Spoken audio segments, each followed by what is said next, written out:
If you haven't seen Arcane yet, you are living under a rock. Arcane is amazing, and it really feels like a big cultural moment, a show that everyone is talking about, and deservedly so. It has set a new bar for animation, and in my eyes, even storytelling for streaming services with its act structure. That is, until that last act.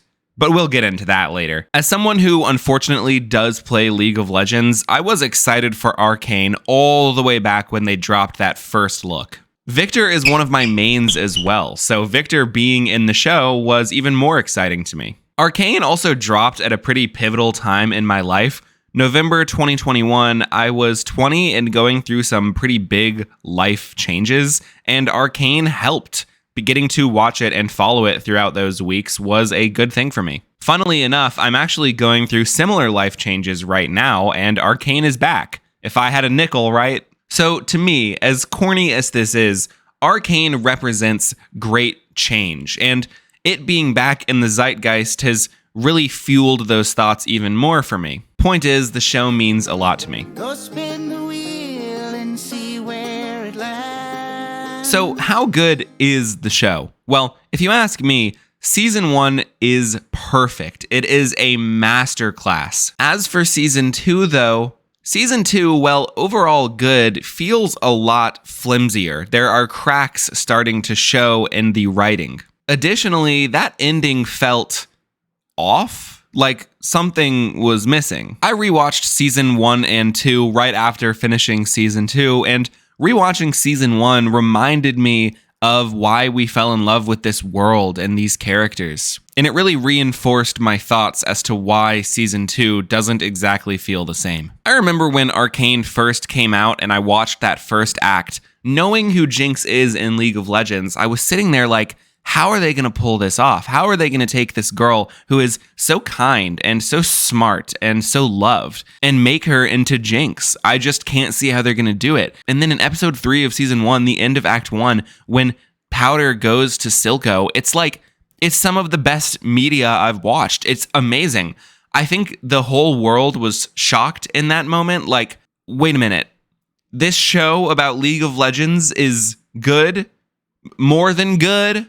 Oh, like no one expected it to be this good. And then it continued to impress even after that. Season 1 is like historic. The way it comments on capitalism, class relations, imperialism, the nature of power is all weaved into the plot and characters so perfectly. Yet it still feels grounded and about the people that we are watching and care about. Arcane Season 1 is also a perfect example in my mind of how to write raw, focused character dynamics.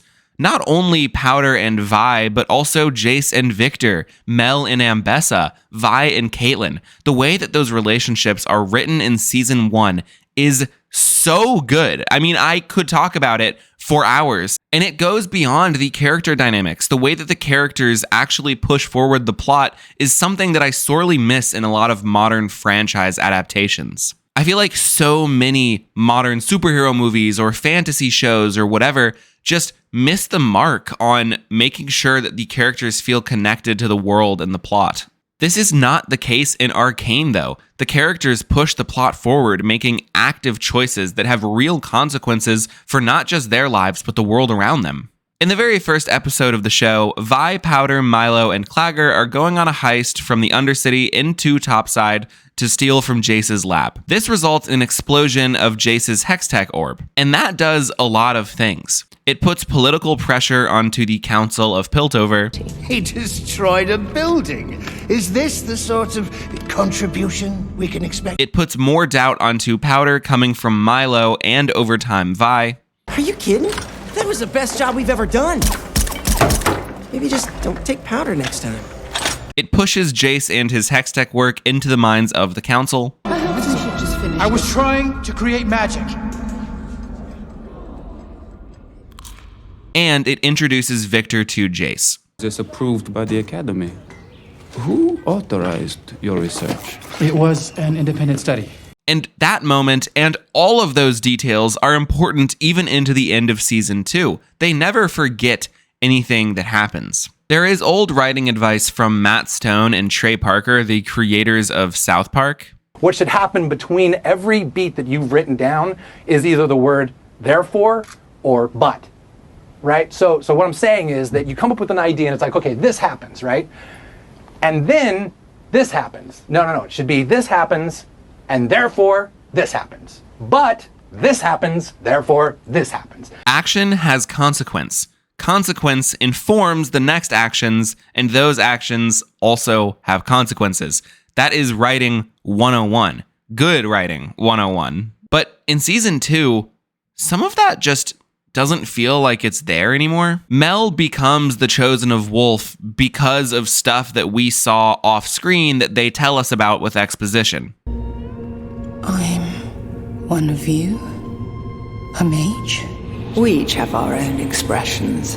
Caitlin goes through her dictator arc off screen and then just decides that she's being manipulated by Ambessa off screen. Victor's character growth is mostly happening off screen. Vi's pit fighting arc happens off screen. We skip that extremely pivotal conversation between Jinx and Echo. Why on earth would you skip this conversation? Isha doesn't get brought up at all after her death. That's not to say it's all gone. Much of the writing in season 2 is still just as good as season 1, but not all of it. Those cracks are starting to show. Vi and Jinx are great for the first 6 episodes, but feel incredibly sidelined for the final act. Victor is still interesting throughout, even though a lot of what's going on with him is happening off screen. The stuff we do see is still really good. The Isha and Savika stuff is great in Act 2. It's too bad they decided not to show that or bring it up in Act 3. Just so many great characters and so many plot details that go left unanswered and unresolved. But a light shines through in the darkness of season 2, and that is episode 7. In episode 7, we see Powder and Echo living the lives that they probably expected, the lives that were torn away from them. We see what looks to be an end to the class disparity, to suffering. Vander and Silco's original vision of Zahn, and Echo still knows he has to go back to help his friends and his home. He walks out on his perfect life, the life that he fantasizes about at night, the life where he got the girl, the life where his dreams of Zahn were realized. He leaves. It's heartbreaking, but also beautiful. It validates his dreams and reinforces it to us, the audience. This episode, episode 7, reminds us of what the show started in, the dream of the Undercity. They can thrive. They're people who are struggling, not animals, as Piltover puts it so often. At the same time, Jace is in a wasteland. What we come to learn is a future version of Piltover if Victor succeeds. There is a moment at the campfire where Jace is just hearing back all these warnings he got from Heimerdinger, all these chances that he had to stop his work that he didn't take, and he is being overwhelmed by guilt, by a realization of what he has done. He breaks down. He tries to look at Mel for comfort, but it doesn't work and shifts into Victor. It's your time now, Jace. Perhaps it's time. For the era of magic is destroyed. I read that moment almost as Jace seeing, one, not only who he cares about more, but also these characters are a representation of these periods in Jace's life. What Jace actually misses. Mel, at the end of the day, represents Jace's life in the council as a politician. But Jace isn't a politician.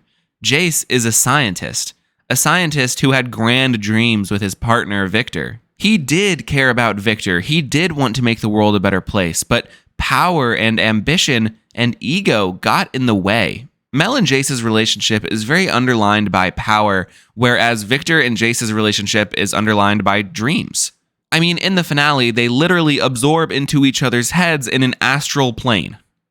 Dreams. I said earlier that Arcane is a show with a lot to say about power, but more specifically, I think Arcane tries to talk a lot about power's relationship to dreams and ambition. You see, power, real power, doesn't come to those who are born strongest, or fastest, or smartest. No, it comes to those who will do anything to achieve it. Piltover has power over the Undercity, but the people of the Undercity are just full of ambition, of dreams of a better world, a coexistent world. Silco, Vander, Echo, even Vi and Powder are all characters that have dreams about different relations these cities could have. To accomplish Silco's dreams, he believes that he needs power over the lanes, and he sacrifices many of his morals, and in turn sacrifices the actual underlying goals of that dream to attain that dream. Jace abandons his morals and puts his dream on the back foot by using Hextech to make weapons in the pursuit of power. Even if the power that Jace and Silco are seeking is to be used for good, it still comes at a cost. And it's not just political power, is it? Physical power comes at the cost of being injected with a drug that makes you into a mindless, oozing monster. To use magic to tap into the Arcane's power, it destroys humanity itself. It can destroy worlds. So after episode 7 reinforces these themes, but also reinforces the beauty of the original dreams of our beloved characters, how did the next 2 episodes fumble this so hard? For starters, Jinx, Vi, and really the Undercity as a whole do not participate in the ending of the plot. That, I think, is one of the largest reasons that the finale specifically feels so off to me, is that you have 3 people from Piltover and then a villain from the Undercity and a villain from Noxus. Then, Vi and Jinx are 2 protagonists, really, are off to the side with a monstered Vander, not participating in anything that's actually going on. Whilst Jace, the hero from Piltover, ends the corruption of the world-ending threat from the Undercity, who was corrupted by power. And yes, Echo does a ton against Victor too, but Jinx and Vi don't. Caitlyn, the rich aristocrat from Piltover who just got done being a dictator for a few months, and Mel, the Noxian turned counselor of Piltover, a politician, resolve the physical worldly threat of military invasion. Because when it comes down to it, to save the world, Arcane is telling us that the Pilties needed to handle it. The Topsiders needed to handle it. And then Jinx and Vander fucking die. Well, not actually, apparently. In regards to the Jinx death, the show implies that Caitlyn thinks that Jinx is alive because she looks at blueprints of where Jinx was falling during her death. I actually read Caitlyn's last line of the show as if prodding to see if she should tell Vi that she thinks Jinx is alive. And then the last shot of the show is the ship that Powder saw before the heist, to which she said, "One day, I'm gonna ride in one of those things." Vander is alive because the showrunner of Arcane said so in an interview. Do you think there's a chance he's gonna become a wolf eventually? Well, I mean, the wolf is in there, right? It's part of him. It's just that he's, right now he is more like spliced between human and wolf. Okay. What do you mean right now? I mean, like in the future that's gonna be the case? Who knows? That's weird that they would not resolve that and just talk about it outside of the show. Okay, odd. But all right, whatever. Where do our characters get left off? Caitlyn and Vi end up together. Caitlyn never apologizes for anything or atones for any of her actions. Her evil actions at that, she was a fascist. Echo, the one person from the Undercity who helped in the final battle, is left alone and miserable. Savika becomes a counselor. Savika is the only person from the Undercity who becomes a counselor, so that way, when they do their hand-raised voting system, Savika can be the only one from the Undercity getting a vote, meaning that, realistically, the Undercity does not actually have representation politically. Okay, so Piltover won. The show ends with Piltover winning, with Piltover becoming the main characters of the story. The final speech that Caitlyn gives is about Piltover and history, not even a mention of the Undercity. They wrote the Undercity out of the ending. And so, of course, it's going to feel off. Join in the circus, stay for a dance. The show is trading in wrapping its themes for leaving things open-ended because they want to start a cinematic universe. Remember that interview I mentioned with the showrunner? This is Christian Link, who is also the head of animation at Riot. He implies that not only Vander is still alive, but that Victor, Jace, and Heimerdinger are too. Look, Heimerdinger is my favorite champion personally. I'm not done with Heimerdinger. Oh, okay. In this interview, he talks about the future plans for the universe that we'll be seeing on screen. And that they have people planning out the League of Legends lore going forward for all of the characters and projects. Not just Arcane and League of Legends, but also the upcoming League of Legends MMO and its fighting game. In a different interview with Collider, Christian Link says, and I quote, "Yeah, we're currently developing a bunch of follow-up projects. Really, Arcane was always considered the first step. Kind of like the trial by fire. You need to figure out, can we do this? Do we have the chops? Do we have the characters? Do we have the storytelling? So now we're working on the follow-up projects, and it's really fun to start to look at some of the other characters and regions of our world." Also, under Riot's leadership tab on their website, here's a detail that's either going to make you really excited or groan very loudly. Right next to Mr. Christian Link is another person, the head of live action, bringing Riot's IP to live action TV and film. So, seems to be that they're planning live action projects too. And that's the key word, isn't it? IP. Riot wants to use their intellectual property to push forward their universe, just like the MCU. Riot seems to be trying to have their Disney moment. Maybe someday they want a League of Legends theme park. Guys, let's go to Riot World, the most magical place on Earth. Don't get me wrong, I'm not knocking the artists and creators of Arcane, because the people working on that show that made it what it is are still being true to themselves and telling a good story. But we can't ignore the money that is funding the project, that is funding the creation of the art.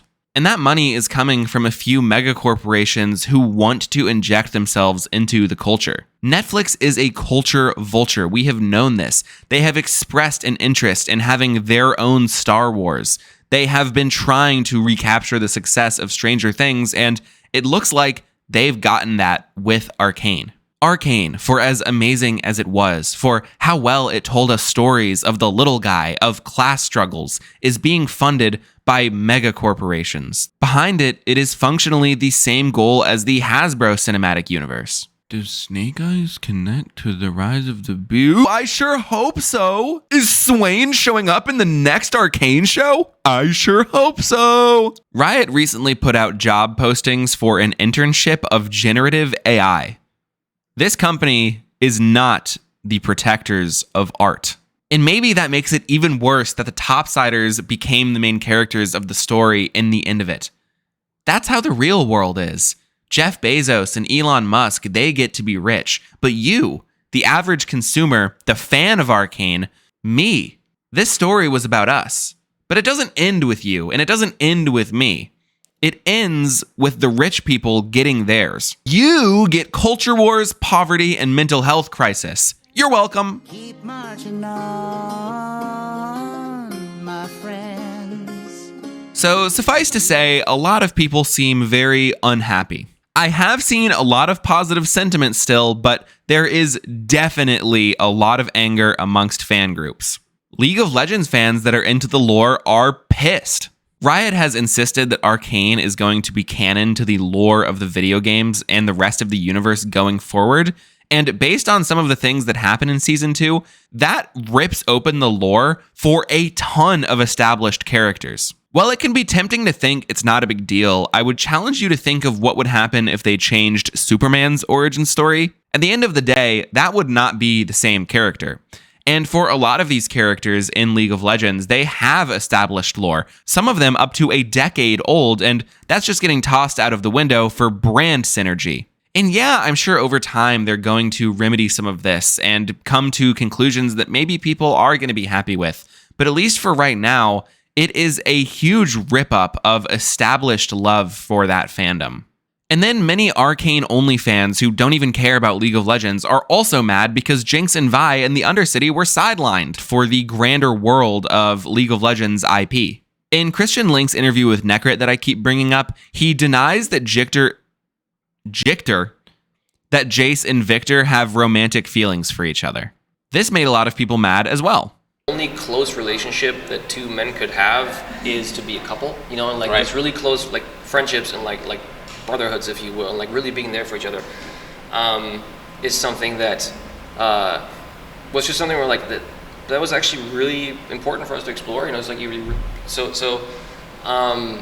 it's like it seems like there's like no other version, you know, for some fans to say like, hey, like there must be romance. You know, we're like, hey, like these relationships can be really layered and really complex. You know, I think there is some kind of a love between them. You know, okay. I just don't think it's romantic. You know. Okay, sure. Fuck you, Christian Link. This is why I didn't cheer for you. Is your life so miserable that you feel the need to come on here and belittle others? To me, I think it's fine that they're just platonic. I think societal notions of physical touch between men is very skewed right now. Recently, there was that clip of Kai Cenat flipping out because two dudes were laying on each other platonically. So what's New Jersey? They got mesh. Yeah. Bro, hey! Are you... Hey! Bro. Nah. Where the fuck is calling? Yo, Ray. Yo, these shaking. What the fuck? Bro, you gotta chill, bro. So if a 16, 15-year-old boy can watch Arcane over Kai Cenat and come out with a healthier view on physical touch between friends, I think that's a good thing. I think that's good. Bro, hey! Are you... Hey! Bro. Nah. Where the fuck is calling? Yo, Ray. Yo, these shaking. What the fuck? Bro, you gotta chill, bro. But if you watched it and felt that Victor and Jace had romantic feelings for each other, that they were in love with each other, I think that's great. That's fine. Art is up to interpretation, and if that's what you read from it, more the power to you. They were very intimate with each other. Jace did say that he admires him. So I think it was sort of left open-ended on purpose. So it's odd to me that Christian Link came out and basically said, no, this is actually what it is. On the other hand, I think it's fine to have that intention. Every artist has intentions in what they make. And I don't think the going in and saying, you don't understand your own show. How could you do that? Is really productive or helpful for anyone. I don't like the modern policing of what we should and shouldn't get from art that happens on social media a lot of the time now. The creator's intentions should be noted, but they don't have to be followed like it's a religion. And it's not like Christian Link went on in the interview and said, "You're watching my show wrong." He just said the way that he sees it because he was asked. Art can evolve and mean so many different things to so many people, and that's what's beautiful about it. And so that's, I think, the bottom line for me. Going forward, I'm still excited for what they're going to make next.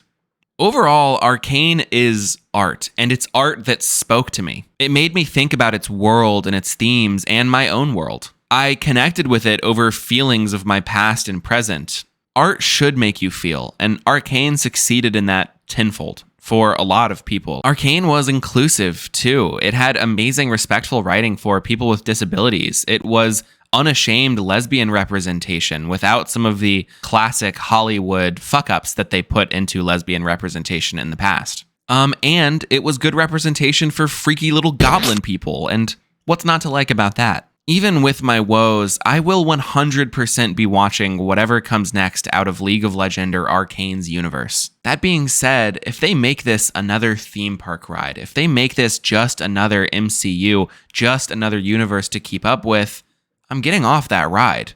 My hope is that the love and care put into this world, the characters and their dynamics, remains going forward in all of these projects. Hopefully they learn from the response to this finale and close out their stories a little more solidly. As long as we see progression, not regression, I will still be excited to watch what comes next.